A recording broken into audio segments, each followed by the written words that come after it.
How do you balance your dreams with your real life? Sickness, trauma, grief, a sick parent. I'm at that stage right now and it feels really hard to dream. Oh, God. How do you balance your dreams with the realities of life? You may be dealing with an illness, sickness, a sick parent. I got to come back to that Trevor Noah passage. Let me read this to you. I think I have it right here. Let me see if I can pull up today's newsletter. If you don't, I can airdrop it to you. I have it. God bless you. Yeah, go ahead and airdrop it to me. I think I have it right here, but let me see.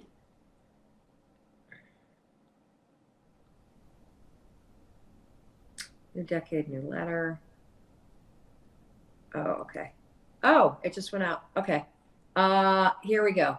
So I read a bunch of books over the course of the holiday. It's my goal to read a book a week, and it's been really amazing. And one of the books that I read was Trevor Noah's jaw-dropping memoir, Born a Crime, and it's all about him growing up as a biracial kid, which was actually a crime to be biracial, because it was a crime for people of different races to have sex and to have children. And he grew up during apartheid. And there was this passage that really struck me, and I talk about it in today's newsletter that just went out. Not for this program, but if you want to be on our newsletter list, go to melrobbins.com, and right on the homepage, there's a sign up for the newsletter. Here's what he writes. We tell people to follow their dreams, but you can only dream of what you can imagine. And depending upon where you come from, your imagination can be quite limited. Growing up in Soweto, our dream was to put another room on our house, maybe have a driveway, maybe someday a cast iron gate at the end of the driveway, because that is all we knew. But the highest rung of what's possible is far beyond the world you can see. And then he writes about how my mother showed me what was possible. The thing that always amazed me about her life was that no one showed her. She did it on her own. And what she showed Trevor was possible is she raised him to see a world outside of the ghetto in Soweto way before apartheid had ended. She was raising him for a world in which apartheid was over, before they could even wrap their minds around the possibility that it could happen. And so whatever it is that you're dealing with in your life right now, it can put blinders on you, because you have to deal with your aging parent. You have to deal with the illness that's in front of you. But it is so critical that you still dream. Why? Because dreams transport you from the day to day. Dreams give you a beacon to look up, because dreams will remind you that the situation that you're facing right now is temporary. Dreams will remind you that even if the situation isn't temporary, let's say that you've got some horrendous degenerative disease, and so it's going to get worse, not better. Dreams still give you a purpose to live a bigger life despite what you're dealing with. Now, you may not have the bandwidth to pursue your dreams because of how sick your parents are. That's okay. It won't always be like this. But it is critical that as a form of self-love, as a form of self-care, that you still build the skill of holding space for your dreams and writing those dreams down every day and thinking about those dreams and reading about those dreams, because they will help you move through the chapter of the life that you're in more powerfully, more grounded, and more fulfilled. I want to teach you how to train yourself to dream big. It's actually a skill. And dreaming big is something that we used to do as kids, right? It was so easy as kids to sit in class because you were bored with, whatever it was that your teacher was doing, and you started to daydream. And as adults, we tend to lose that ability. So the Dream Book is going to be your companion to this program. And here's my philosophy about training yourself to dream big again as an adult.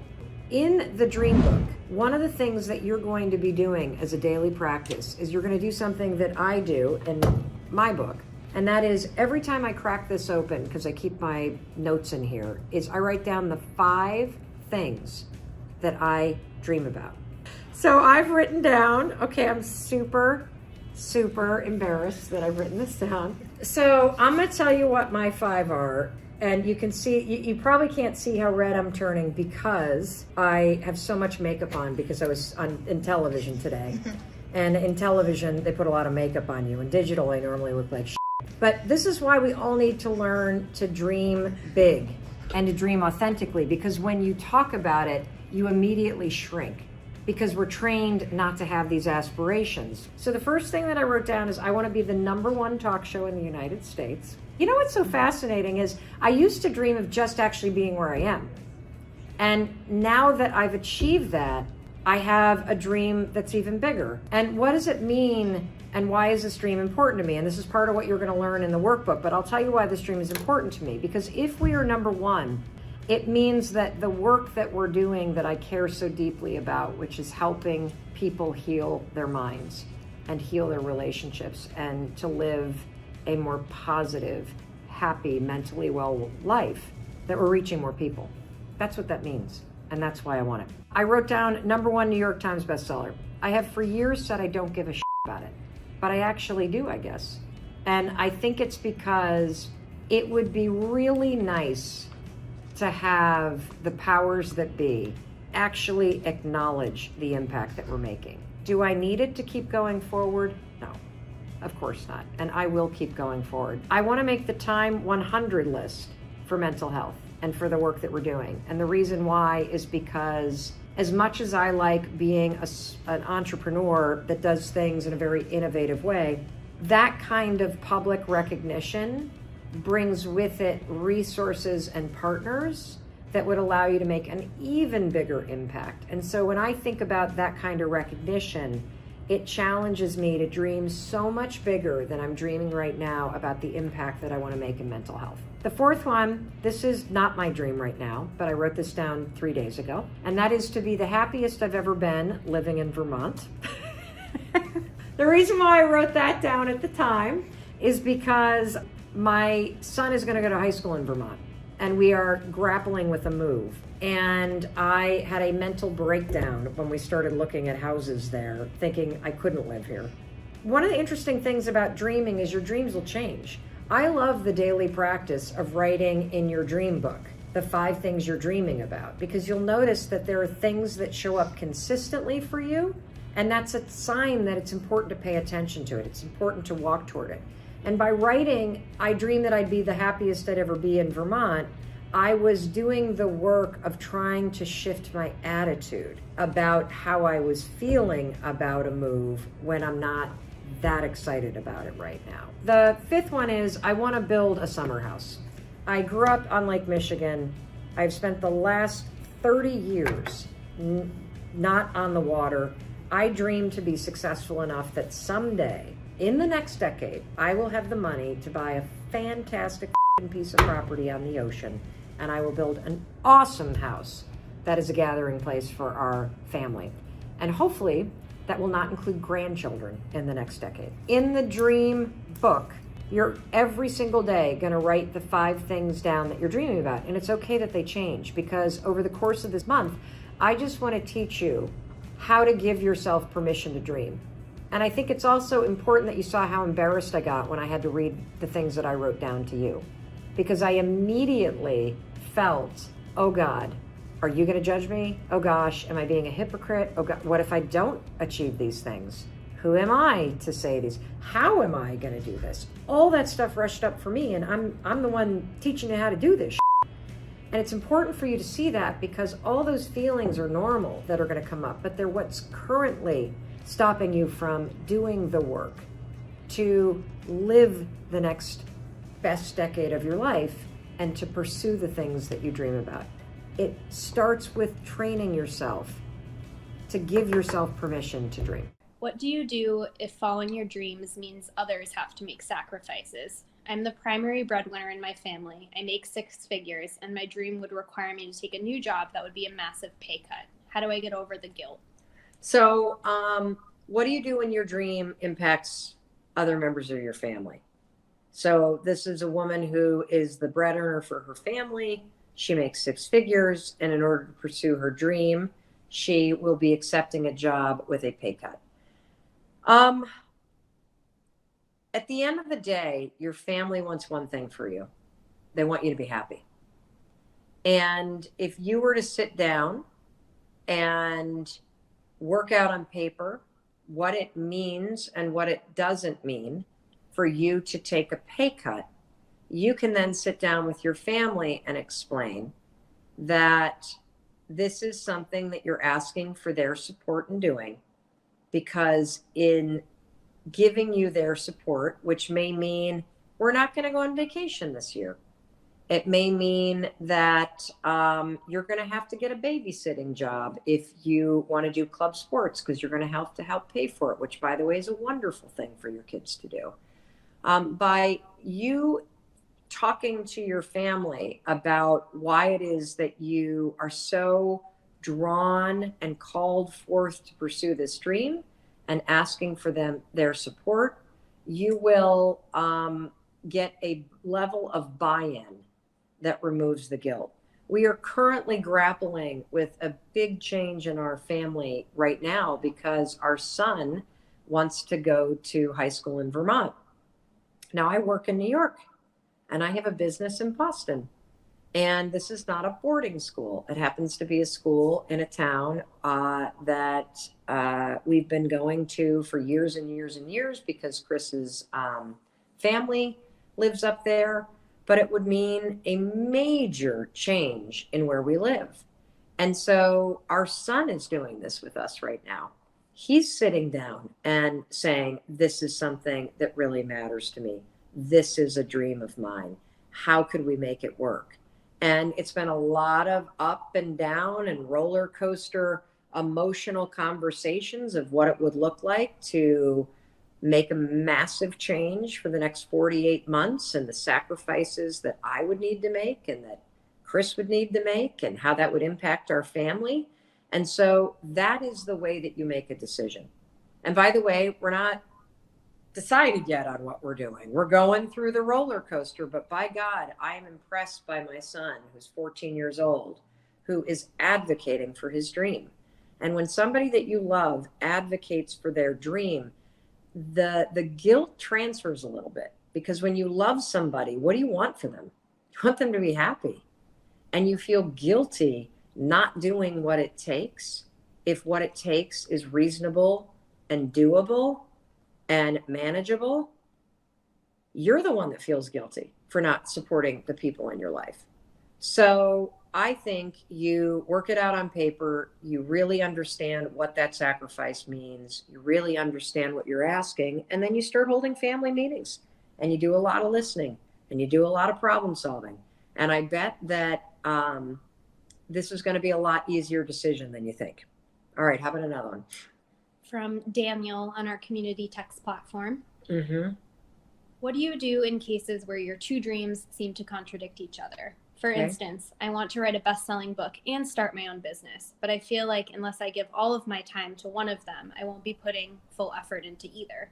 I also fear that if I devote all my time to one dream, and if it turns out it's not for me, I'll regret having focused on the other one.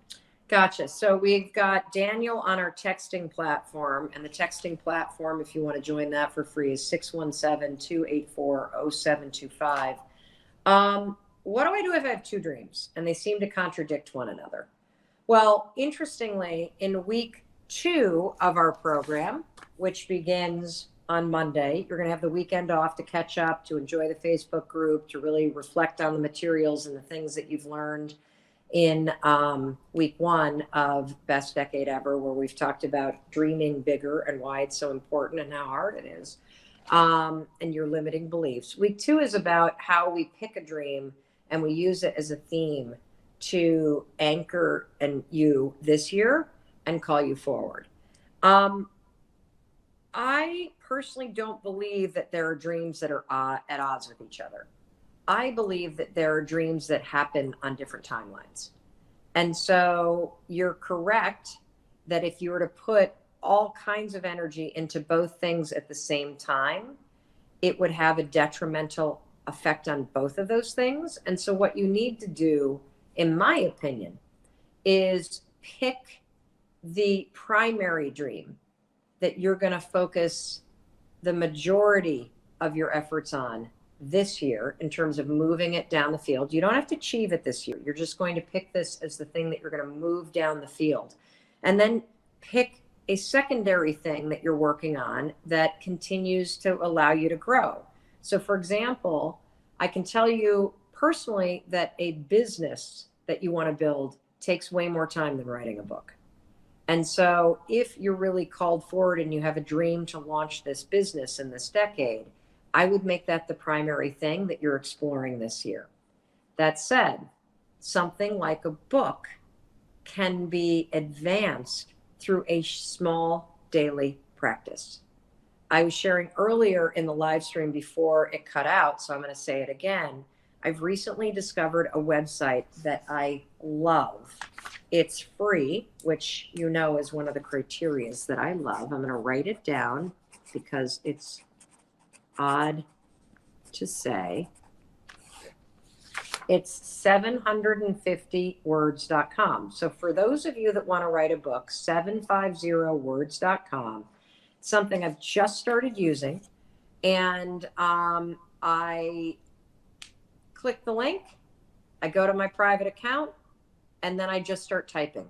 And what are you doing? You're typing 750 words every time you log on. And I'm trying to do it 5 days a week because I want to build the skill of writing every day.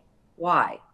Well, because I want to write an international best-selling phenomenon in the personal development space called The 5 Decisions.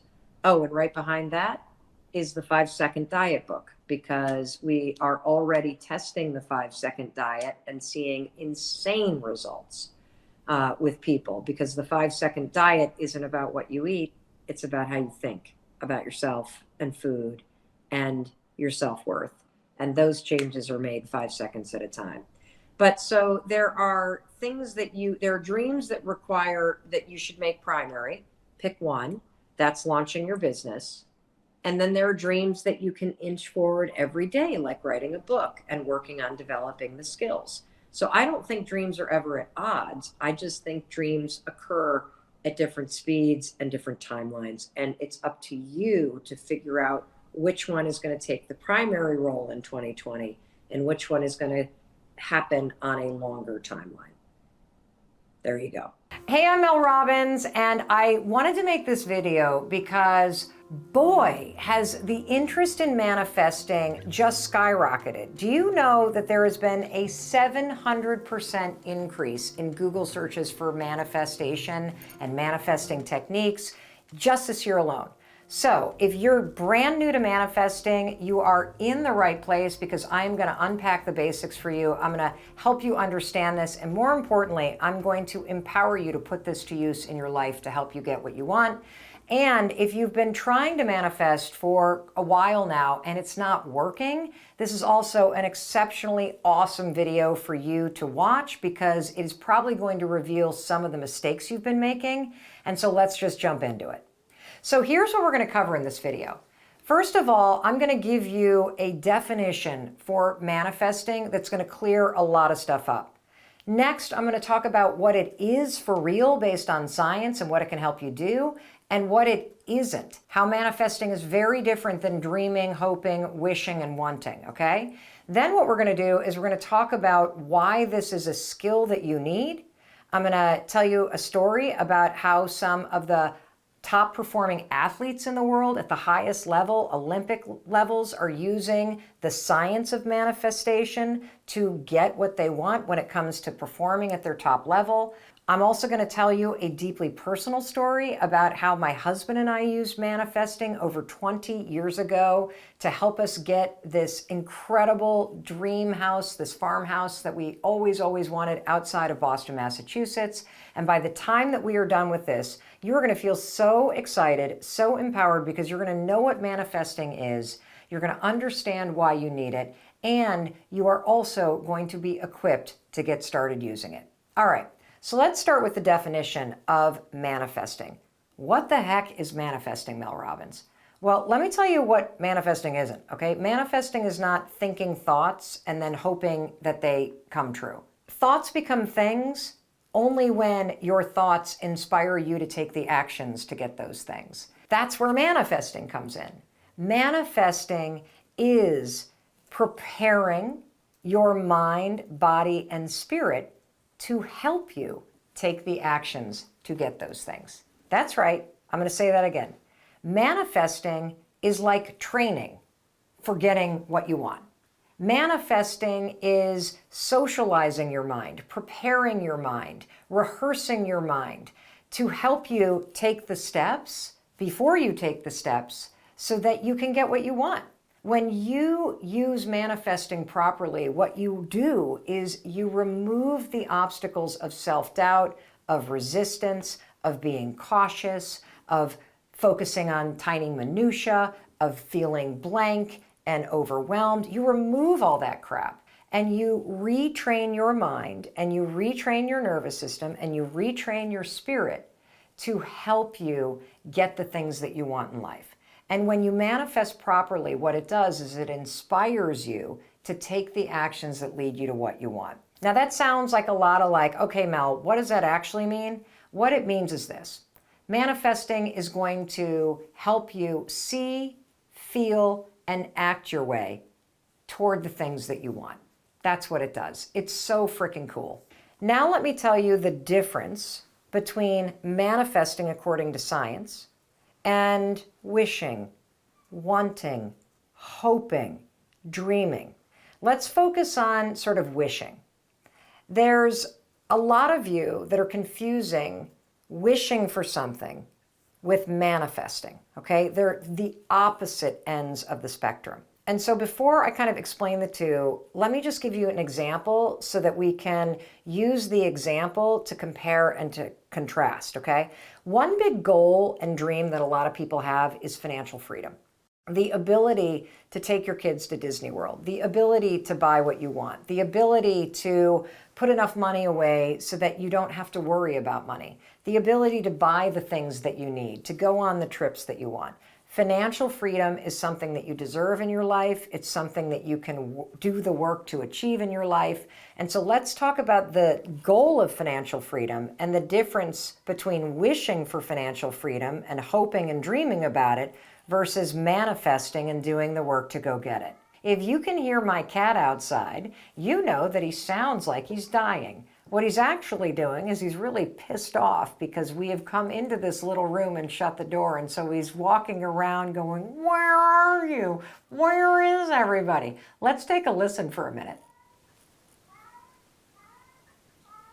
So did you notice that wishing he would leave didn't work? What you're going to always get when you watch Mel Robbins videos is you're going to get the real deal, okay? But literally the real deal, because this is real life. And these are tools for real people to make real changes. And so you might as well see what's going on. So the cat is now sleeping on my lap and he's very happy. We were talking about financial freedom, which is a goal that so many people have, right? And what's the difference between you wanting and wishing for financial freedom and you manifesting it? And using manifestation and the science of it to help you get it. The big difference between wishing for something and using manifesting to help you do the work to go get it is that when you wish that you were financially free, have you ever noticed that the second that you wish for something, like, I wish I would win the lottery, you're also present at the same time to the fact that you're lacking money right now. Like wishing that you would win the lottery, it doesn't bring up all of this sort of like empowering feelings. What it does is it reminds you that you're so broke that you need to win the lottery. And that's very different than manifesting. Manifesting is declaring what you want. I am committed to creating financial freedom in my life. And then once you declare what you want, manifesting is about the actions and empowering yourself to go get it. And there's a really big difference between focusing on, and wishing for something, which only reminds you that you're lacking it. Oh, I wish I would meet somebody. That just makes you feel more alone. I wish I could get in shape. That just makes you feel more out of shape. I wish I could win the lottery. That just makes you feel poorer. I wish I didn't have to work for this jerk. That just makes you feel more stuck. Do you feel how wishing for something amplifies what you don't like versus I'm going to manifest and work for more money in my life? I am committed to being in a loving relationship and I'm going to manifest and make it happen. I deserve to have a career that I love, and I'm going to use manifesting to help me get it. I want to be in incredible shape. I want to do a handstand in yoga. I want to heal my trauma, and I'm going to use manifesting to help me achieve those things. That's a big difference. Wishing and hoping makes you present to what you don't have. Manifesting makes you present and feeling empowered about what you want and your ability to go get it. And that highlights the second big difference. When you hope for things, when you wish for things, you are handing the power to somebody else or to outside forces. You are literally giving away your power because hoping and wishing just inherently assumes that somebody else is somehow going to come in and solve the problem. We all know that that's not happening. Manifesting, on the other hand, locates and amplifies the power inside of you to do the work to get those things, to do the work to change your life. And it's important that you locate the power inside of you because you're the one that's responsible for your dreams, and you're also the person that's in the best position to make those dreams a reality because you have the ability to change the way that you think. You have the ability to change the actions that you take every single day. And when you change the actions that you take and you change the way that you think, you change your entire life. And manifesting is a tool that will help you train your brain and train your nervous system and train your mind, body, and spirit to help you achieve the things that you want. The thing that's super important for you to get as a major takeaway from this video is the thoughts alone won't achieve the things that you desire. But if you manifest properly, it will inspire you to take action.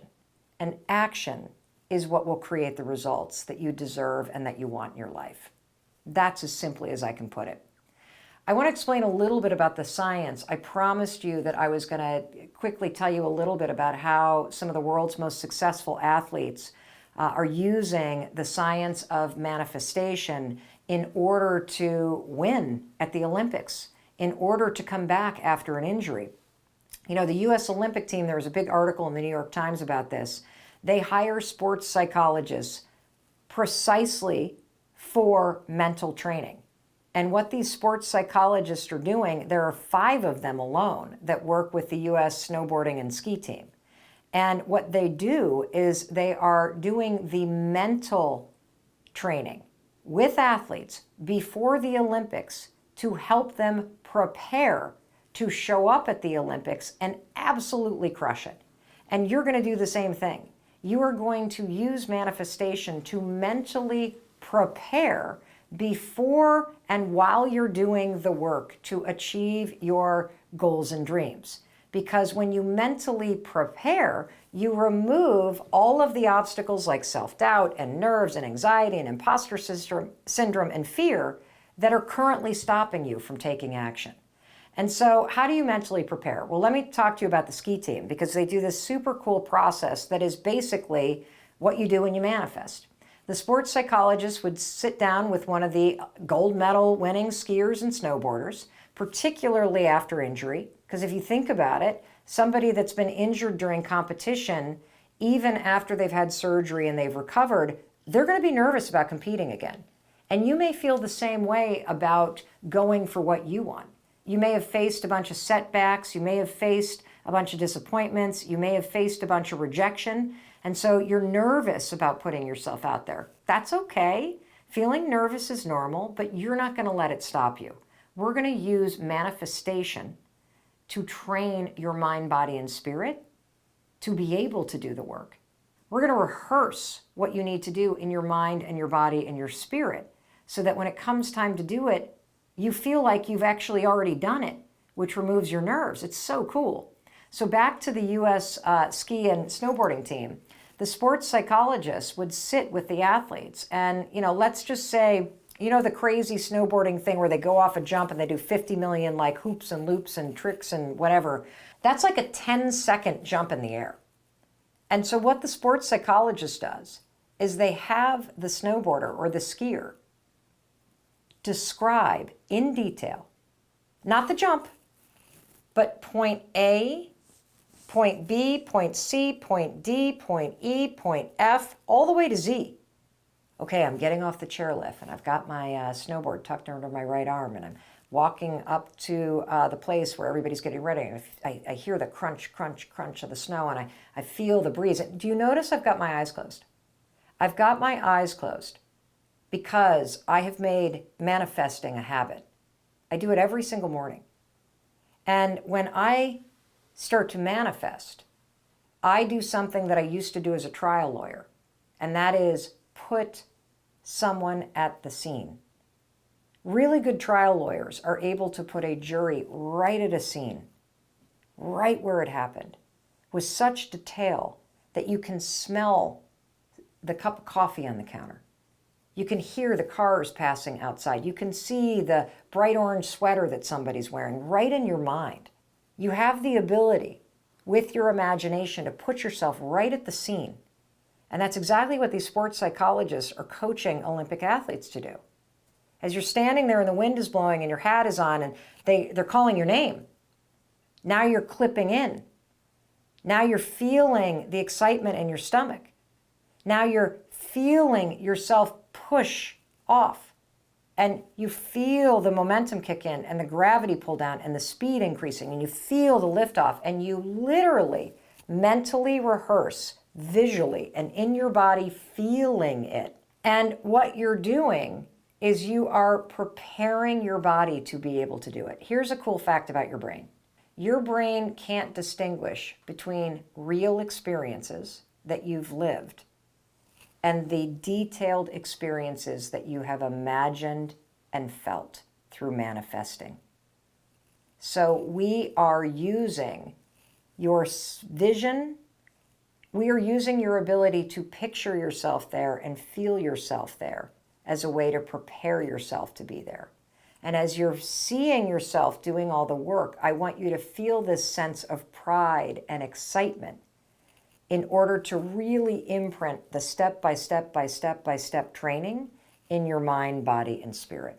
All right, well, look, I'm no Olympic athlete, but I am a gold medalist when it comes to the science of manifestation.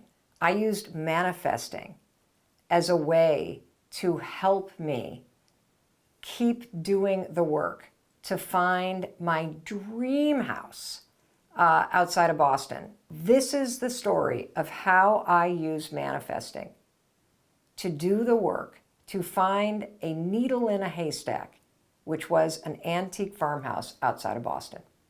So, 1997, my husband Chris and I are newlyweds. We moved from New York City to the Boston area.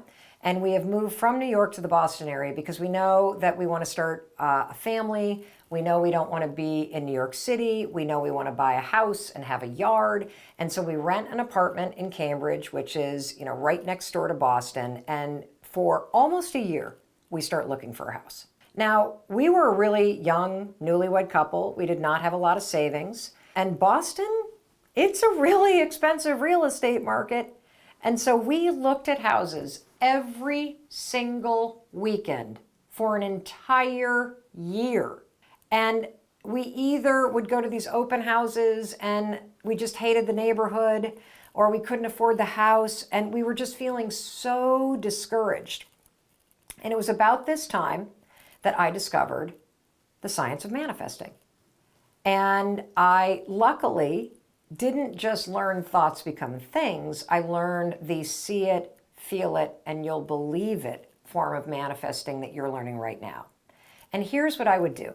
I would, every single day, I knew what I wanted more than anything. I wanted to find an antique farmhouse with a big front porch.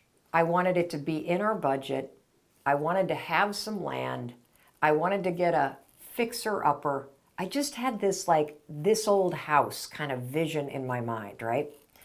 And I would sit there and I would think about Chris and I going to open houses. And I would think about Chris and I seeing house after house. And I would think about Chris getting really discouraged. And I would feel the pressure of going to all these open houses and us not finding anything. And I could feel Chris getting discouraged, and I could feel myself starting to get discouraged. And then I would feel and see myself turning to Chris and saying, Chris, you watch.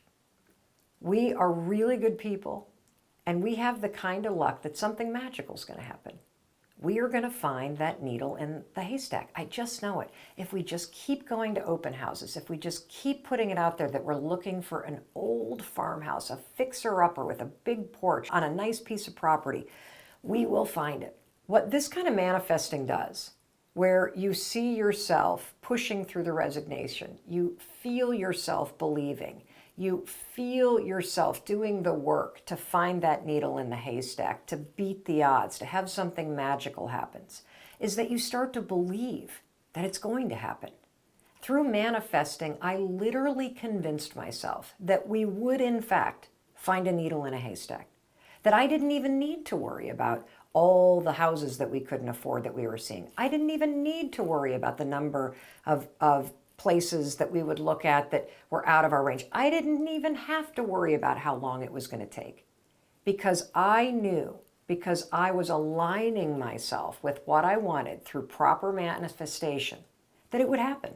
I wasn't worried about the timeline. I just assumed that if we kept at it and we kept holding on for that needle in the haystack, amazing old farmhouse, that one day, somehow, magically, the stars would align, we would be in the right place, and we would be rewarded because we had done the work and we had held out hope and we had kept on going.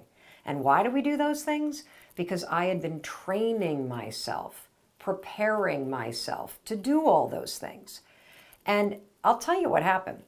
About a year into looking, in one of the nicest towns outside of Boston, Massachusetts, we got word that there was a ransack old farmhouse that may be coming on the market.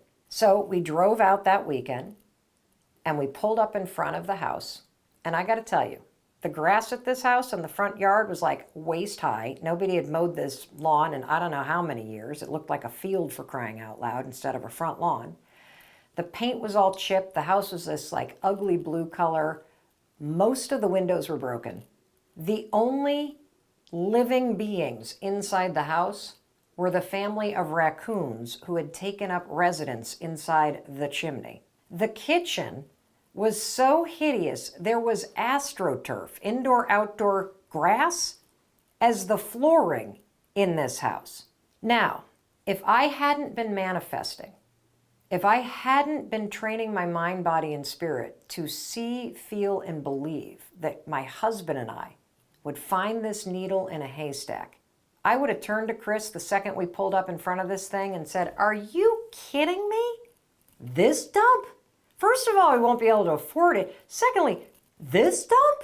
What? Have we lost? It's not even on the market. Some developer is going to swoop in here in this neighborhood and pay 3 times what we can afford. There is no way we are going to get this." That's what would have happened if I hadn't been manifesting.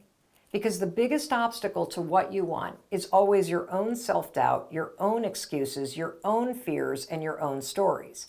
Because I had been manifesting what it looked like and felt like to align my body and spirit with getting what I want, I stayed open that this could be that needle in the haystack.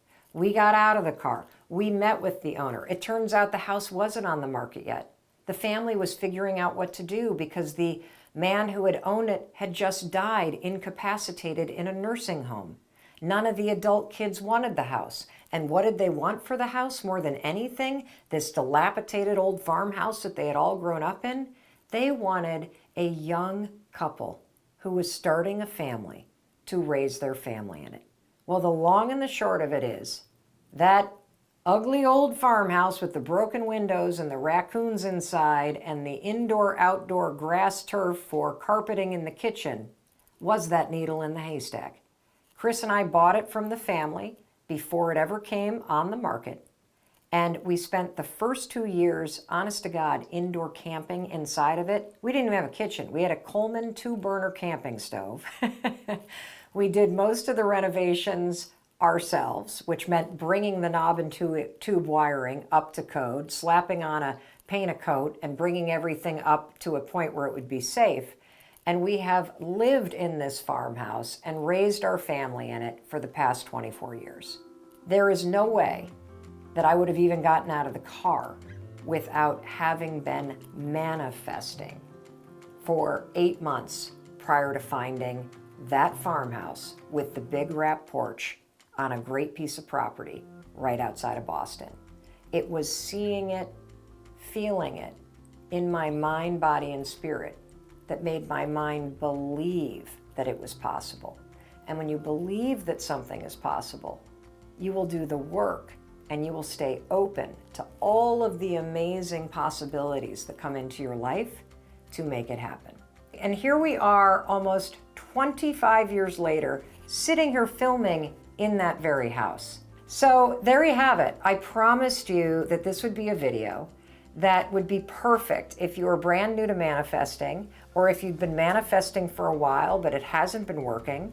I hope that now that you know the real definition and the real purpose of manifesting, when you manifest using science and you manifest as a way to train and prepare your mind, body, and spirit to do the work to help you get what you want. I hope you now feel empowered and inspired to stop wishing and hoping for the things that you want in life, and that you use manifesting to prepare yourself and inspire yourself to go take the action to make them a reality. I'm about to explain to you the 7 most common mistakes that people make when they first start manifesting. Or hell, they make these mistakes when they've been manifesting for years, and these 7 mistakes explain why the manifesting's not working. So you're gonna save yourself a lot of heartache and a lot of time by knowing these mistakes and avoiding them like the plague. Before I tell you the 7 mistakes, let me just remind you of what manifesting is. If you're brand new to manifesting and you have not seen the video that I did that is basically what the hell is manifesting, it's explaining it for beginners, you might want to check that out. It's also on our YouTube channel here. But so my definition of manifesting is based on research and science. Manifesting is preparing your mind, body, and spirit to help you get what you want. Basically, what you're doing is you are using manifesting to remove the obstacles that stand in the way of you doing the work to get what you want.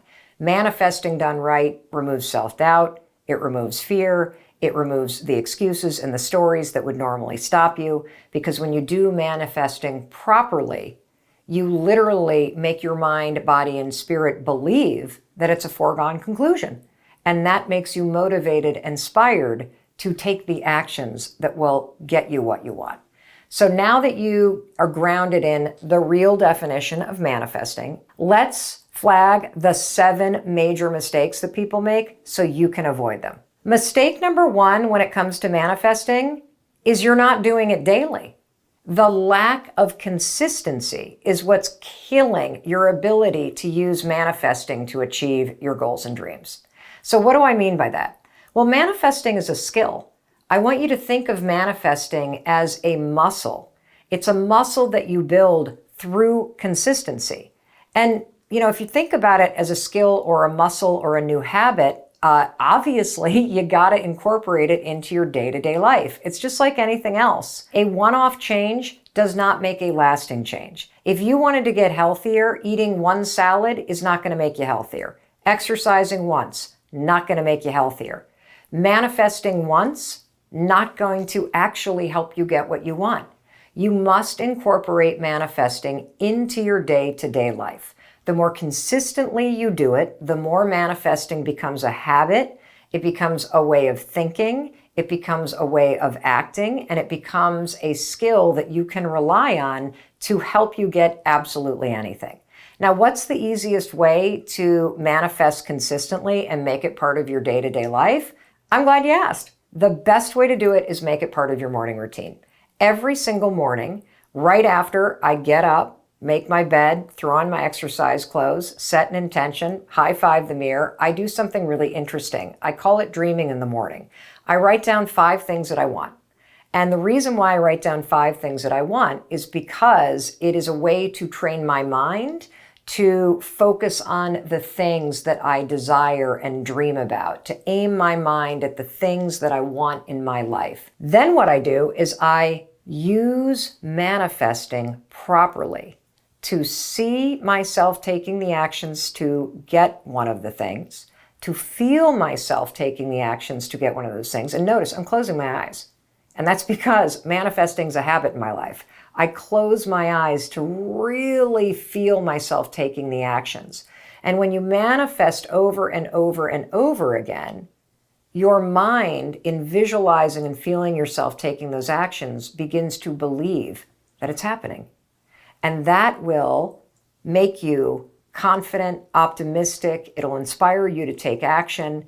It will remove obstacles. It'll make it easier for you to do the work. Now, that's how you do it. That's how I've made it part of my day-to-day life. I write down 5 things. I then manifest on at least one of those things. And then here's the most important part. I then take an action that's inspired by the manifesting. Now, to help you incorporate this into your day-to-day life, I got something to give you. And don't worry, you don't need to buy anything. I have written and created the High Five Journal. It goes with my best-selling book, The High Five Habit. It's not only gorgeous, and you're going to love it, but the prompts in the journal, it's a daily journaling practice that you use. Write down 5 things that you want, big or small, today or in your lifetime. Now describe the small action you can take to inch yourself forward. Now close your eyes. Visualize taking these small actions. Feel deeply what it feels like to do these things as you move closer to what you desire. This is training your mind, body, and spirit to help you take these actions. This is a journal based on research and science that helps you make manifesting a skill that you practice every day. You want to get consistent? Start using the High Five Journal. Now, you can grab a copy of one of these things if you want it, but I still got you covered because I know there are parts of the world where you can't buy this yet. I also know that you might not have the money to be able to buy it. That's cool. If you go to highfivejournal.com, you can download free templates. Don't even need to buy the journal. If you want one, get one. But you can utilize the free templates at highfivejournal.com. You can read about the science. That will help you get started with making manifesting consistent, which will help build manifesting as a muscle and a skill that you rely on every single day of your life to help you get what you want. Cool, right? Good. Now let's move on to mistake number 2. Now, mistake number 2 is a major mistake that people make, and that is that you frame manifesting based on what you don't want. Now, this is subtle, but it's really important that you avoid this mistake. So this is the kind of mistake that you make when you're really frustrated and you start to go, I just don't want to be alone anymore. I just don't want to date losers anymore. I just don't want to be struggling anymore. I just don't want life to be so hard anymore. I just don't want to be single anymore. I just don't want to be poor anymore. I just don't want to have anxiety and feel so bad anymore. Do you see how framing all your dreams and goals around what you don't want might be a problem. I mean, when I say I don't want to feel anxious anymore, how the hell am I going to visualize not being anxious? That's why this is a major mistake. You want to always frame what you want and what you're going to use manifesting to help you take the actions to go get it. You always want to frame it in the positive. Frame it around the thing that you want.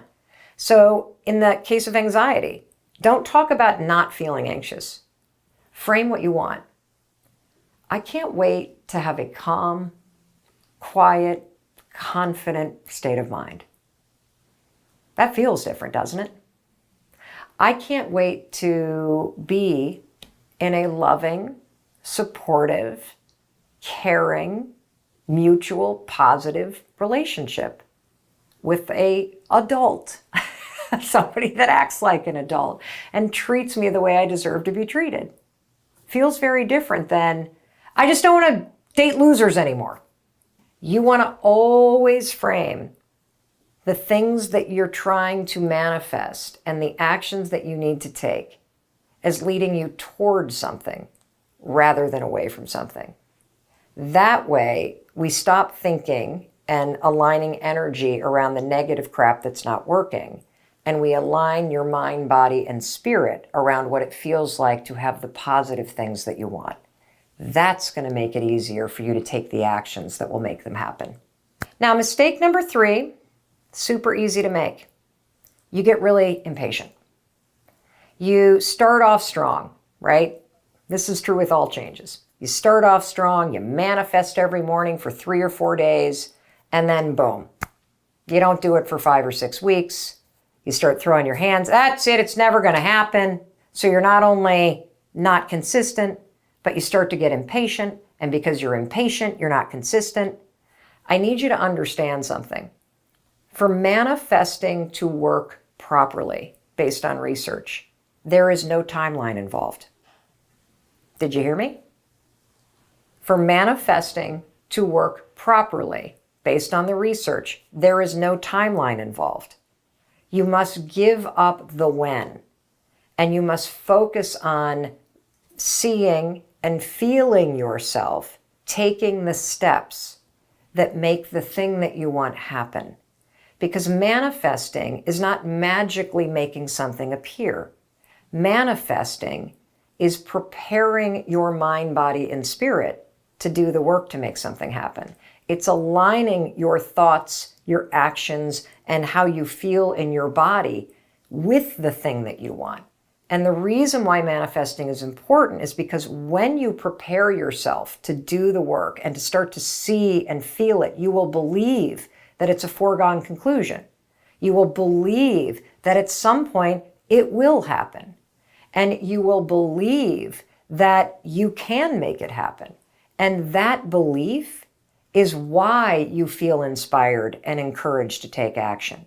You see, when you suspend the timeline and you get rid of deadlines, there is no room for being impatient.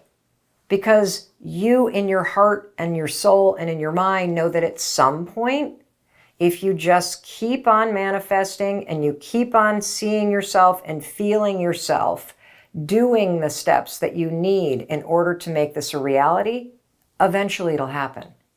So if you feel impatient, you're doing it wrong because you're not supposed to attach a timeline to it.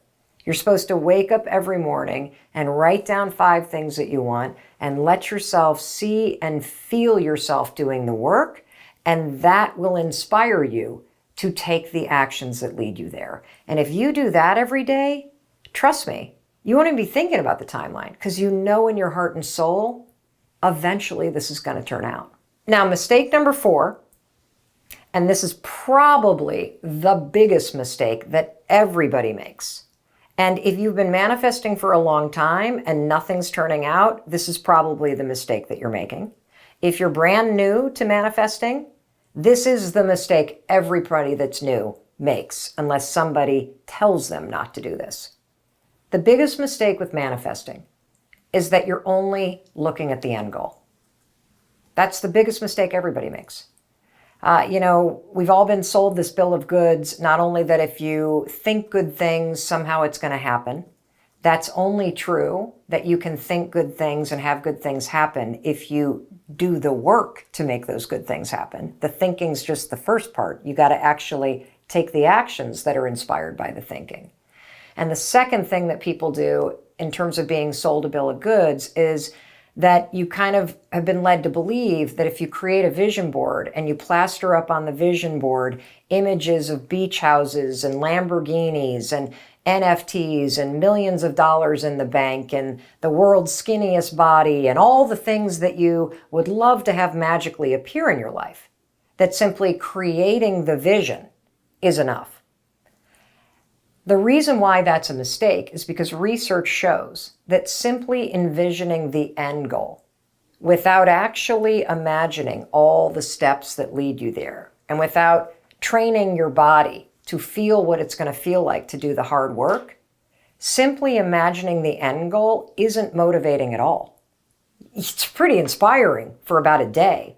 But then what happens is that you start to stare at the beach house and the $1 million in the bank, and you will feel discouraged because you'll realize, holy cow, from where I sit, there's an impossible gap between my studio apartment or living in my parents' basement and the beach house that I want.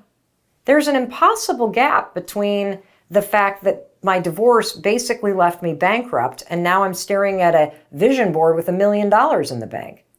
Holy cow. I've got 150 pounds to lose and I'm going to stare at my photo from when I was my, best weight when I was a high school Division I athlete?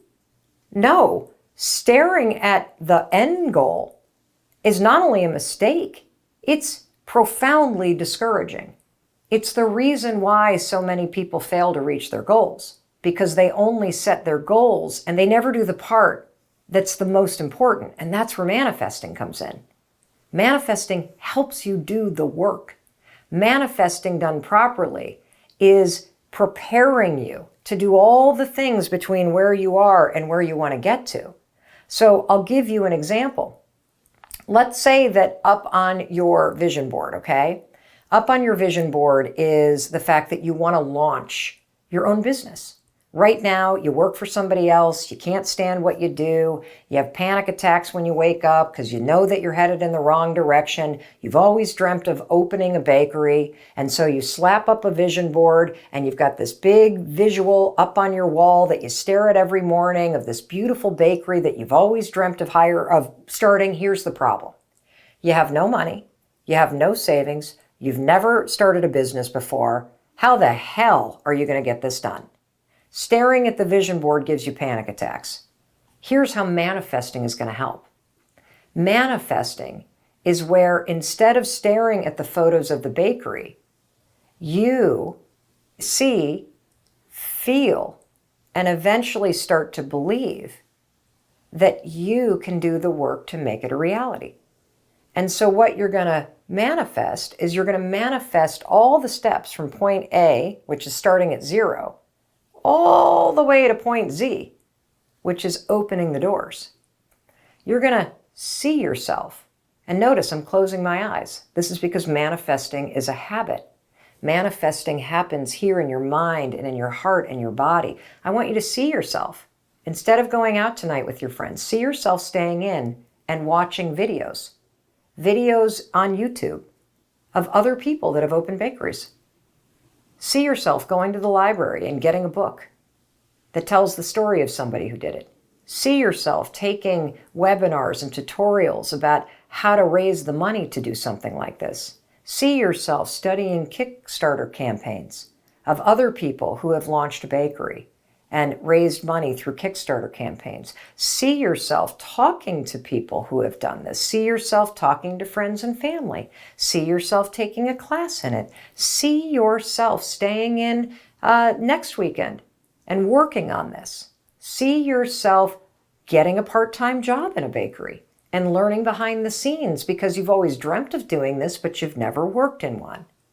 And one vision at a time, as you feel yourself being tired, as you feel the late nights, as you feel yourself doing the work with no timeline, you'll start to believe that you're going to do it. And that will keep you inspired to take those little actions to do it.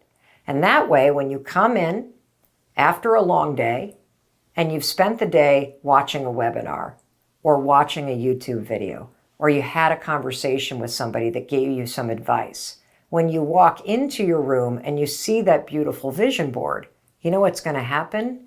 Your mind and your body and spirit will literally start to buzz, because what you've been rehearsing in your mind, body, and spirit through visualization aligns with it. That's how you do it. Simply envisioning the end game, that's a one-way ticket to being discouraged, unmotivated, and stuck. You start to use manifesting properly. You start to visualize every single step of the way, and you will be training for it and doing the work to make it happen. And that is motivating. Mistake number 5 is thinking you have to have all the answers. And that'll get you really stuck.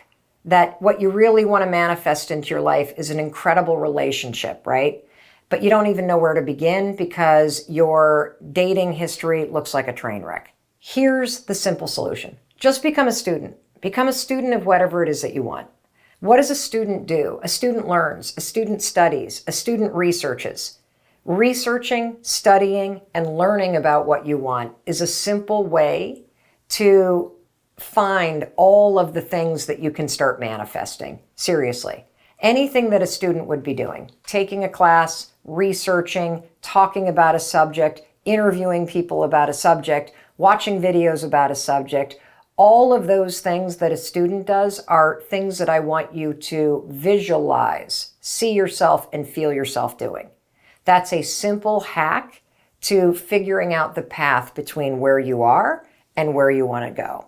Another thing that a student does is a student studies people who have already done it.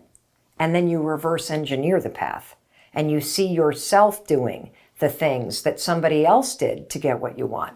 Now, here's what's super cool. Remember, manifesting based on science means training your mind, body, and spirit to do the work that gets you what you want. Your path will not be the same as somebody else's. That's okay.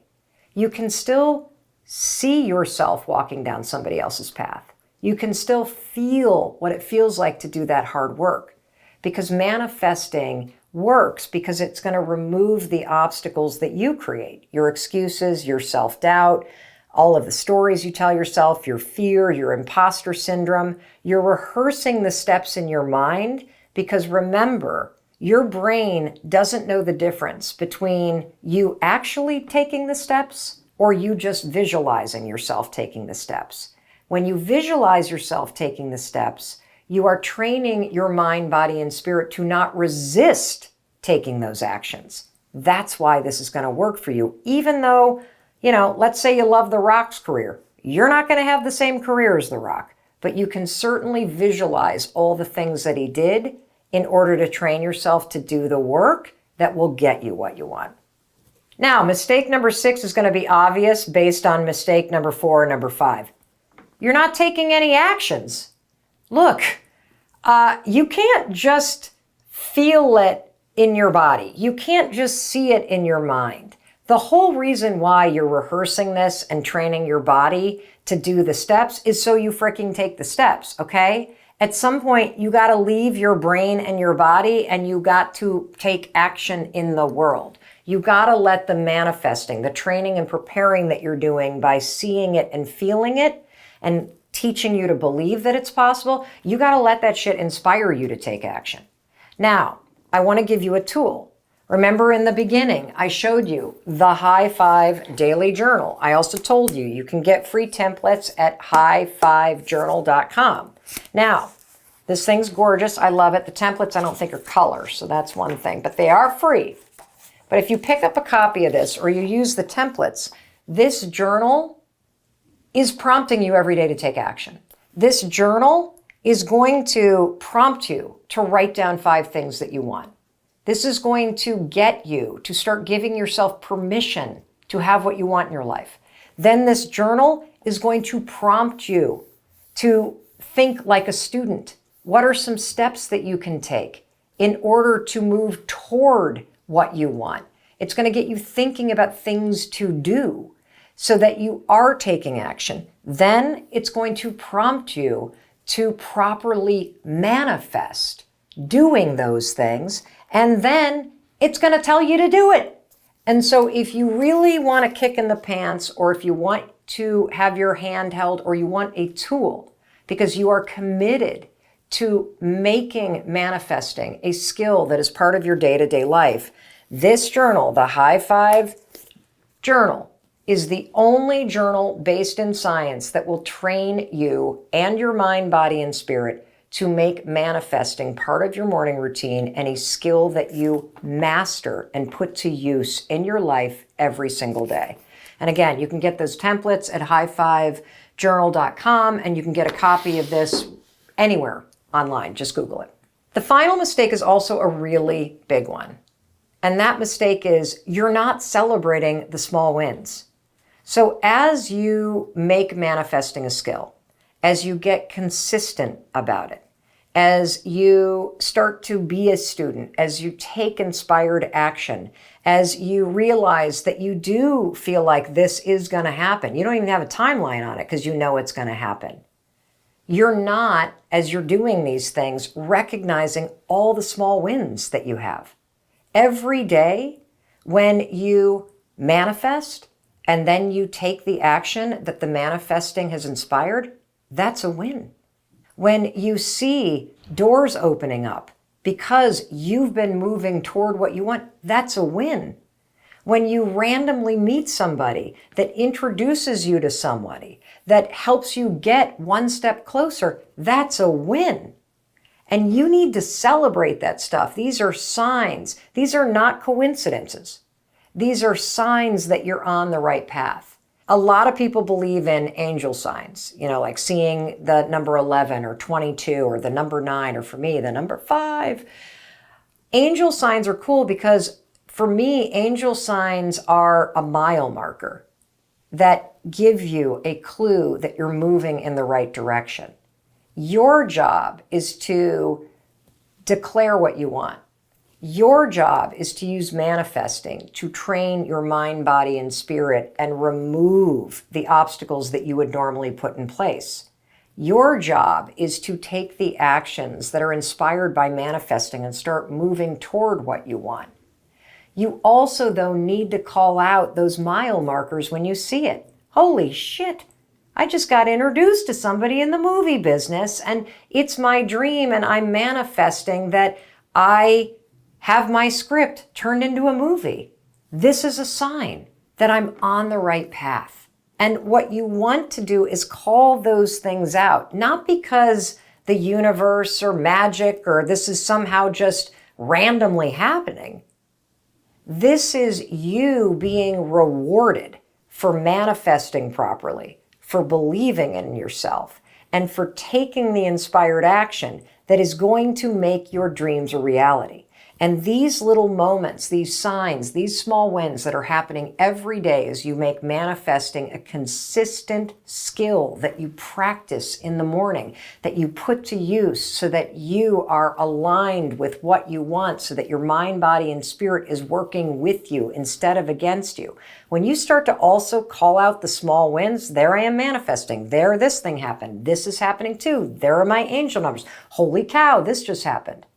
You're now building momentum. You're now energetically rewarding your body for aligning with what you want. And it just makes all of this that much stronger. It makes your belief stronger. It makes your courage bigger. It makes your confidence stronger. That's how all of this builds one on the other. And if you're not willing to call out the small wins, you're missing a huge amount of mojo and rocket fuel and magic that you can add into the mix, because all of these small wins are literally reasons for you to be more confident, reasons for you to keep going, reasons for you to really know in your mind, body, and spirit that, yeah, This is going to happen because you're making it happen. I'm going to teach you the 4 simple steps that you need to follow in order to manifest the right way, according to research and science. I'm so glad you're watching this. Manifesting is an incredible skill to develop in your life and to practice and build consistently as something that you do. My definition of manifesting is manifesting when you do it following the 4 steps you're about to learn according to research and science. What manifesting does is it trains your mind, your body, your spirit to align with what you want to achieve in life. Manifesting is a way to prepare or socialize your mind and your nervous system and your body to do the work that's necessary to getting what you want. And so the steps that I'm going to walk you through work, they're based in research, and what they're doing is they remove all of the obstacles that would normally stop you from taking action. Because just thinking about what you want isn't going to get it done. What ultimately creates results in your life are actions. And so manifesting is a way to train yourself to take the actions that will change your life, that will help you get what you want. Manifesting also removes self-doubt, resistance, excuses, imposter syndrome, all the things that would normally stop you from taking the actions. The 4 steps that you need to follow, really simple. Step number 1 is give yourself permission to dream with the lid off. This is really important. And the reason why this is important is because I guarantee you that right now you are not even allowing yourself to fully dream or think about or set goals that are truly aligned with what you deeply want in your heart. That you aren't even able to manifest properly because you're not even honest with yourself about what you actually want. This is a really common thing because you're allowing your self-doubt, you are allowing your fears, your anxiety, your insecurity, you're allowing where you are to dictate and limit where you want to go. And so step 1, super important. You must allow yourself, give yourself permission to start dreaming with the lid off. Now, the scientific reason why this is so important is because you have a filter in your brain called the reticular activity system. I write about the RAS for short, the reticular activity system, extensively in the High 5 Habit. The RAS is a filter in your mind, and you can do simple things that change the structure of that filter. In fact, the filter in your mind, the RAS, is always changing. So one thing that you can do in order to teach yourself how to dream with the lid off is to adopt a simple habit. Every single morning, I do a very simple thing. I write down 5 things that I want. That's it. When I start my day, after I get up when the alarm rings, I make my bed, I pull on my exercise clothes, I set an intention, I high-five myself in the mirror, I then go out into the kitchen, I crack open my high-five journal, and then inside the journal there are prompts that walk me through the steps of visualizing. And the first prompt is dream with the lid off. Set your spirit free. Write down 5 things every morning that you want. And this is important because when you get what you want out of your head and you physically put them on a piece of paper, research shows that you're 42% more likely to achieve those goals simply by writing them down. That's pretty cool. Secondly, your mind is paying attention. And when you take deliberate action and you write down what you want, you are signaling to your brain that you deserve to have these things. You are signaling to your brain that you do want those things. You're not just going to think about them. These are things that matter to you. And that helps train your mind to allow you to let the desires flow through you. Because right now, you're not manifesting properly because you're not even allowing yourself to dream with the lid off. So that's step number 1. You're going to start writing down 5 things that you want every single morning as a way to train your mind to let you dream freely. So a couple things about this little practice of writing down 5 things that you want every morning as a way to train your mind to allow you to dream again. First of all, you can write down the same 5 things every day. It's your list, your dreams. You get to do this how you want. The second thing that you could do is you could just write down different things every day. It doesn't matter, because really what manifesting is manifesting is a way to train and prepare your mind, body, and spirit to help you. And if your mind is blocking you and your mind won't even allow you to fully want the things that you want, like, for example, maybe you want to be a New York Times bestselling author, but you won't even write that down because you don't think it's possible. If you won't even write it down because your self-doubt is stopping you, you're not dreaming with the lid off. And so this simple exercise, write down, I want to be a New York Times bestselling author. I want a house by the beach. I want to take my family to Disney World. I'd love to meet the love of my life. I'd like to climb Mount Kilimanjaro. I want to open a wine bar. I'd love to get in the best shape of my life. I'd like to do a handstand this year in yoga. I'd like my dog to start barking at the neighbors. Whatever you want, it doesn't matter. You're just training yourself to dream. And that's step one. Allow yourself to want what you want. Step number two for manifesting properly according to science is you must visualize the steps that lead you to the thing that you want, not the end goal. This is a major mistake that people make. They manifest improperly because all they do is focus on the end goal. If you've ever made a vision board, think about what you put on the vision board. You put up just the beach house or the $1 million in the bank, or you crossing the finish line, or you launching that business, or you having the body that you want, or you driving the Maserati, whatever it is. The end goal is what you put up on a vision board. That is not what you're going to do when you manifest. If you start focusing on crossing the finish line of the marathon, that is a one-way ticket to being unmotivated and completely discouraged. In fact, research shows that if all you do is focus on the thing that you want, and you just focus on that vision of you and your bikini body, or you with the love of your life on your arms, or you at the Oscars winning that award, or the Grammys, what happens is because you've only focused on the end goal, you start to feel really unmotivated and discouraged because you're nowhere near it. That's where manifesting comes in, because we're not going to focus on the end goal. You got to pick something that you want in order to get started. But manifesting isn't about the end. It's about the bridge. It's about going from where you are here to where you want to go.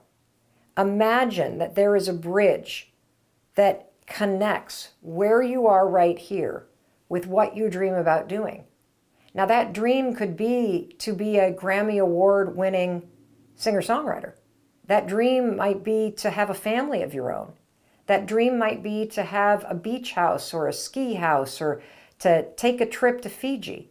That dream can be whatever the hell you want it to be.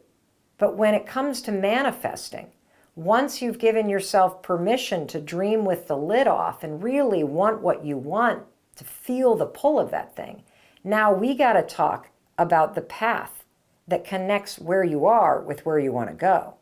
And this is all about visualizing the little steps. There's a lot of research that proves why visualizing the steps is the most important thing that you could do. There was a study done at UCLA, for example, where they were researching manifestation and the power of visualization, and they broke students into two groups. And they had Group A, we're going to call these the vision board group. They had Group A close their eyes, visualize in their mind, and feel in their body themselves taking the test and then walking up to a board where the test's scores were posted and finding their name and seeing an A+. That's what Group A, the vision board group, were told to do, to visualize themselves achieving what they wanted. Group B, we're going to call these the hard workers. These students were coached in this research project to close their eyes and to visualize going back to their dorm room, sitting down at the desk, and studying, and staying up late, and putting in the work, studying and preparing for the tests. Now let me ask you a question. Which group do you think did better on the actual test? Was it group A, the vision board group, who were taught to visualize and picture themselves walking up to a board and seeing the A+? Or was it group B, the hard work group, the group that was taught to close their eyes and visualize and seeing themselves doing the work to study for the test? Well, if you answered group A, you're wrong. If you answered group B, you got the correct answer. The reason why group B, the students who visualized studying for the test, got better test scores is because when you visualize yourself doing the work, visualizing it leads you to doing the work. And it's only through actions that you will get the result that you want. Preparing your mind and visualizing yourself doing it lowers your resistance and leads to you taking the action. That's why manifesting works. You know, the same is true in sports. There's all kinds of research in sports psychology. In fact, our Olympic athletes for the U.S. Olympic team, they hire sports psychologists to train our top Olympic athletes, particularly after they've been injured, in visualizing themselves competing. When you coach an athlete to mentally rehearse every single detail about going through the competition, you are training the mind, body, and spirit to show up and dominate. This is particularly true for athletes after they've been injured and they're stepping back into competition. If you've been injured in competition, you're naturally going to feel anxious. You're naturally going to be nervous. Your brain and nervous system circuitry is now programmed with the intensity from that injury, the memory from the injury. So of course it's natural to bring that into your pre-competition feelings about it, right?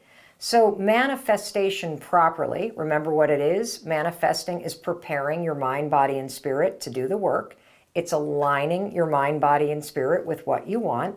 It removes the obstacles that would normally stop you, which then prepares and motivates you to take the actions to succeed.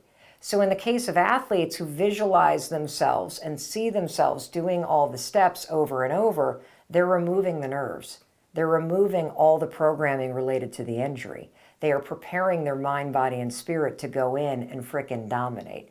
And so are you, because that's step 2. You gotta see it. The third step is you're gonna feel in your body what it feels like to do the work. So let's go back to the research project at UCLA. Not only do I want you to close your eyes and picture yourself going back to the dorm room. Notice I'm closing my eyes. It's because manifesting is a habit for me. And when I manifest, I get in it, man. I close my eyes. I go into my mind. I am literally in my imagination there. And I not only can see myself doing the work, I can feel it. You can feel what it's like to walk into that dorm. You can feel what it's like to sit down. You can feel the heavy backpack hit the table. You can feel yourself crack open that book. You can feel yourself sitting at that desk and the desk light. And you can also even feel what it's like, can't you? As the sun starts to set and it gets darker outside and the light on your desk starts to get brighter and take things over. You can just put yourself right there. And the feeling is super important because, again, manifesting is mind, body, spirit. We got to get your nervous system involved. We've got to make you feel like you're at the scene. One of the reasons why feeling it is so important is because it magnifies the imagery in your mind. And when your mind rehearses something, here's what's cool about your brain. Your brain doesn't know the difference between you studying for that test or you doing the work to start that business or get healthy or put yourself back out there or heal your trauma or save the money to get that house that you want or whatever it is that you're visualizing. Your brain doesn't know the difference between you visualizing those things and you actually doing them. In your mind, it's the same. So it's almost like a training run for a marathon. You are building a muscle that helps you win when you take the actions. It's so cool. And so you not only want to feel what it's like to study for that test, put yourself at the scene. You also want to feel a sense of pride that you're doing the work. And the pride piece is really important because the pride piece acts almost like a booster. It amplifies the memory imprint. When you like bring this, wow, there I am, I'm doing the work, I'm proud of myself, I'm staying in, I'm putting in the extra work. Somebody said no and I kept on going. I didn't stop when the first venture capital firm said they wouldn't invest. There I am investing again. When you feel this sense of pride in yourself, it supersizes the imprint and the rehearsing. And so it's a super important part of the feeling. Not only feel the steps, feel the pride that you're doing it. This is so important that I want to give you yet another example. Let's say that your bucket list, something on your bucket list is to run a marathon. For me, it was on my bucket list when I was a young mom to run the New York City Marathon. Now, what's interesting is I applied, I got a number, and when I won this number out of a lottery system with the New York City Marathon, I was a brand new mom. I was totally out of shape. I was not at all in any kind of a place to run the New York City Marathon. Now, here's the thing. I used visualization to help me lower my fear and my excuses. Because when I got the number, I did not have a lot of time. If I had been a person who was not visualizing, I probably would have said, I don't have enough time to train, I'm not ready, I can't do this. All the excuses would have come in. But instead, I used visualization. Now, how do you use visualization for, say, a marathon? You do not want to visualize crossing the finish line. That is how you visualize incorrectly. Luckily, I knew how to visualize at this moment in my life. You need to visualize yourself going from 0 to preparing to run that race. So what does that mean? That means you need to visualize, oh, there I am. It's 5 o'clock in the morning. Oh, I don't feel like getting up, but I'm getting up and I'm putting on my sneakers and it's dark out and I don't feel like going for a run, but there I am going out the door alone in the cold. Wow, I am going for, I'm pretty proud of myself because I'm training. Oh, here's another thing you could visualize. I'm on a training run, it's mile 7 and it starts to rain and I keep going. Wow, I'm wet and I'm still running. I'm proud of myself because I'm out there training. It's mile 11 and my earbuds just lost battery. I don't have any more music. I got 5 more miles to go. I'm out here for almost another hour. And I continue going. And I continue going. And I see myself completing that 16-mile training run. And I allow myself to not only feel what it feels like to push through that moment when those earbuds run out of battery, but I also feel proud of myself for pushing through. That's how you prepare yourself for the thing that you need to do, because it removes the obstacles that would stop you from pushing through at mile 11 when your earbuds run out, because you've already rehearsed the moment in your mind. And then finally, step 4, and this is where a lot of people, not naming names, but this one is like really important. You need to do the work, okay? You got to do the work. Because it's only through your actions that you will accomplish what you want. Let's say that you've always wanted to climb a particular mountain, okay? There's a mountain called Haystack. It's not even that tall, so I should probably pick a bigger one. But let's just call it Haystack Mountain. You've always wanted to climb Haystack Mountain. You pull up to Haystack Mountain, and you get out of the car, you park at the National Forest parking lot, and you make the mistake of looking up at the mountain, which is the end goal, right? And you notice it's up in the clouds. And then you start to think, oh my God, that's a really far way away. I don't really know how I feel about doing this anymore because that looks like it's going to take a really long time. And then all of a sudden it starts to rain. And you go, I don't think I want to do this because I don't think I feel like doing this. And next thing you know, you are back in the car, driving back down the road to that little diner that you saw. And instead of climbing the mountain that you've always dreamt of climbing, you've now come up with an excuse and you have abandoned ship. You now have literally become your own obstacle. You talked yourself out of it. You started to doubt yourself. You told yourself you weren't ready and that you didn't feel like it. You pull the ripcord, you're out of there. In order to have what you want in life, you must stop staring at the top of that mountain. You must stop creating excuses for why you can't or don't feel like it. And you must put your head down and look at the first step in front of you. And then you must take the action and start walking toward what you want. And it'll be a hell of a lot easier for you to do that if you have also been putting in the time every day consistently to not only see yourself walking up that trail step by step, but that you have felt yourself pushing through the resistance, the fear, the obstacles, the excuses that are stopping you now. And feel proud in every fiber of your being as you push through those obstacles and see yourself and feel yourself doing the work. That's how you manifest properly. And if you do that before you pull into the national park parking lot, if you look up at that mountain and you see clouds and it starts raining, it won't matter, because you've already rehearsed this moment in your mind, body, and spirit. And you, my friend, will start walking up that trail. And you're going to be proud. That's how you use manifesting to get what you want. That's how you leverage all the science and research to train and prepare your mind, body, and spirit to help you get what you want. And that's how you hack the motivation and inspiration that you need to take the actions that get you everything that you want and deserve in life.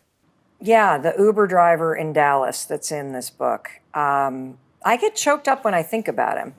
An aha moment. Why choked up?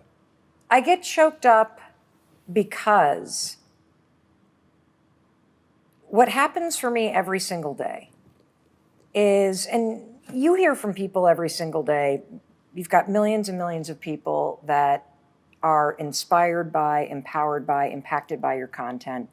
There are people out there that use your work as a lifeline, and it is humbling. And what I am really present to in the work that I'm putting out, in the stuff that I'm sharing, whether it's my failures or the things that I'm using that are helping me in my own struggles, is just how much people are holding themselves back and how much pain people feel. Because most folks know what they dream about and what they want. And yet they're spending all of their time and energy arguing against what they want. And so you can have all these epiphanies. I hope that when somebody listens to our conversation and watches this, that they have a massive aha moment. But it's not going to mean fucking shit if you don't take action and do something about it. The aha moment is the door that opens. But your new life does not begin unless you fucking step through the door. And most people, and that's what was so kind of, the simple idea of high-fiving yourself, of encouraging yourself, of supporting yourself. Most people, when you have an aha moment and the door to your new life opens up, instead of going, I got this, let's go, and high-fiving yourself to step forward, most of us go, I don't know if I'm worth it. I don't know if right now is the right time to do this. I don't think I'm good enough. I've failed so many times, I can't go through that door. And that's the problem I want to attack right now. That there is somewhere in your life that you know what you want. You can feel it pulling you. And you are actively arguing against it. You're bringing yourself down. You're beating yourself out. Like, people will cheer for you and me. They won't cheer for themselves. I'm the same way. And so this Uber driver, the story that you're talking about, I get into the car and we start driving, and I'm on the phone as we're driving, and I'm having a conversation with somebody about this daytime talk show that I launched, which was a dream with Sony Pictures Television, and then was promptly fired after season 1. It was a huge fucking failure because we didn't make it to season 2. Huge failure in real world terms. Right. Massive success when it comes to the timeline of my life. And so I'm talking to this person about the talk show. I hang up the phone and this Uber driver comes alive. He's like, oh my gosh, I can't believe you're in my cab. And I'm like, why? And he says, because I want to talk to you about something. I think you can help me. And I'm like, great, how can I help you? And he says, I have a dream of being a Oscar-winning actor and creating opportunities for other Black and Latino men to do the same in acting. And I'm like, freaking fantastic. What the fuck are you doing in Dallas? Right? Yeah, the guy's 25. And so I go, the game is in New York and LA. I mean, sure, you can act, you can write stuff, you can be here in Dallas, but why are you not in LA? Why are you not in New York? And he's like, you're right. I need to move to LA. I'm like, why not? And he says, I have $700 in my bank account. And I'm like, that's freaking fantastic. You have $700 in a car? Dude, drop me off and get driving. What are you waiting for?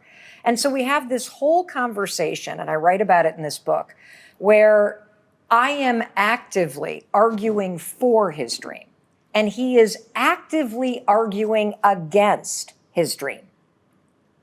And what is so sad is throughout this conversation, Tom, he's like, you're right. $700 could get me there. You're right. I am only 25. You're right. If I keep thinking about what I want to be doing, I'm not only going to drive in circles, my whole life is going to spin in circles as I think about what I want and I don't do shit about it. And then you are going to find yourself not at 25, but at 45 or 65, and you're going to be so filled with regret that you never fucking put a bet on yourself. And so this conversation ends with him declaring that he's going to go to California and me giving him a bunch of tools that I talk about in this book. And the point of the story is, does he move or not? I don't fucking know. The point of the story is, it's so easy to see what somebody else should do. It's so easy to cheer for somebody else. We all do that, right? We cheer for our favorite sports teams. We follow our favorite influencers and authors. We plan birthday parties for our friends. We take on extra work from our colleagues. We support everyone around us. We do not know how to do it for ourselves. It's impossible to not have dreams. See, that's not how dreams work. Let me tell you something about dreams. I believe that you were born with dreams that are preset inside of you, and that those dreams are deeply personal to you, that your dreams are your birthright. And that part of the adventure that life is really, it's like a giant scavenger hunt that's been created for you, where life is giving you all kinds of clues that help you feel the pull of your dreams. And so I'm going to unpack this for you, okay? Because your dreams haven't gone anywhere. You may not, quote, know what your dreams are, but they are inside of you. They're in the back of your mind. You are just so blocked right now that you cannot feel the pull of your dreams trying to draw you toward them. But it's still happening. So I'm going to teach you something today that is going to change your life, because you don't have a choice about this. Those dreams, they're for you. They were been in there since you were born. They're meant for you. They're personal to you. And I can explain this piece about why they're personal to you. So I have a dream of creating like a weekend-long transformational event where literally we fill a stadium, and the energy and the teaching and the things that happen during this weekend retreat, that they are transformational for 10,000 people. That's my dream, okay? When I share that dream with my dad would rather stick a needle in his eye than think about standing on a stage in front of 10,000 people at an event he created. Because that dream is not meant for him. That dream is personal for me. And so when I see other people out there creating events and filling stadiums, I feel deeply jealous, because there's something about what somebody else is doing that reminds me of this dream that I have, this dream that I maybe feel a little blocked on, this dream that maybe I gave up on. Now let me talk about my dad. My dad casually mentioned a couple of years ago that he had always dreamt of hiking the Appalachian Trail from one end to the other. That takes like 6 to 8 months. I can't think of anything worse than hiking the Appalachian Trail from end to end with wet socks and wet underwear and pasty teeth and sleeping in a lean-to and eating out of a can and a can. This sounds like a nightmare. Why? that's not my dream. It's not meant for me. And so your dreams, I'm telling you, they're still in there, whether you can feel them or not. So that's number one. You got to accept the fact that you were born with dreams that are meant for you. And your job is to get unblocked so that you can feel the pull. The fastest way to get unblocked is to follow your jealousy. Now, that may sound like the most screwed up advice from somebody that is trying to help you improve your life, but trust me, jealousy is a super important signal because jealousy is just blocked inspiration. That's all that it is. You see, you've convinced yourself that your dream isn't possible for you. You've convinced yourself you're not worthy of it. You've convinced yourself you're too old or you're too young or you're too this or you're too that or you're not good enough or smart enough or whatever the hell it is. You've convinced yourself that your dream that was meant for you, that you were born with, that's personal to you, that it's not possible. But you still feel jealous of other people. That tells me that your dream is in the back of your mind and jealousy is your inspiration, only it's blocked by your self-doubt. And so look around and see, who are you jealous of and why? Because there's something in that negative feeling that's an important signal for you. That jealousy is trying to wake your up and make you pay attention, that there's something that somebody else is doing. It could be the relationships that they have. It could be their health. It could be the discipline they have in their life. It could be what they do for a living. It could be their lifestyle. There's something about what that person is doing that's meant for you. Now, you're going to do it your own way, but your problem right now is that you're blocking yourself from even pursuing it. So, rule number one, your dreams never leave you. So accept that as a fact. They've been in there. You're just blocked. Rule number two, to awaken yourself, look around and notice who you're jealous of and allow yourself to start to follow that jealousy, be pulled toward it, unpack what you're learning about why you're drawn toward what these other people are doing and start pursuing it and making it your own. That is how you get unstuck. That is how you start to find your dreams. That is how you let the pull of that blocked inspiration that feels like jealousy pull you toward what is meant for you. Those dreams have not left you. You are blocked and you can change it. Hey, it's Mel. Thank you so much for checking this video out. And if you like this one, I have a feeling you're going to like this one too. I'll see you there.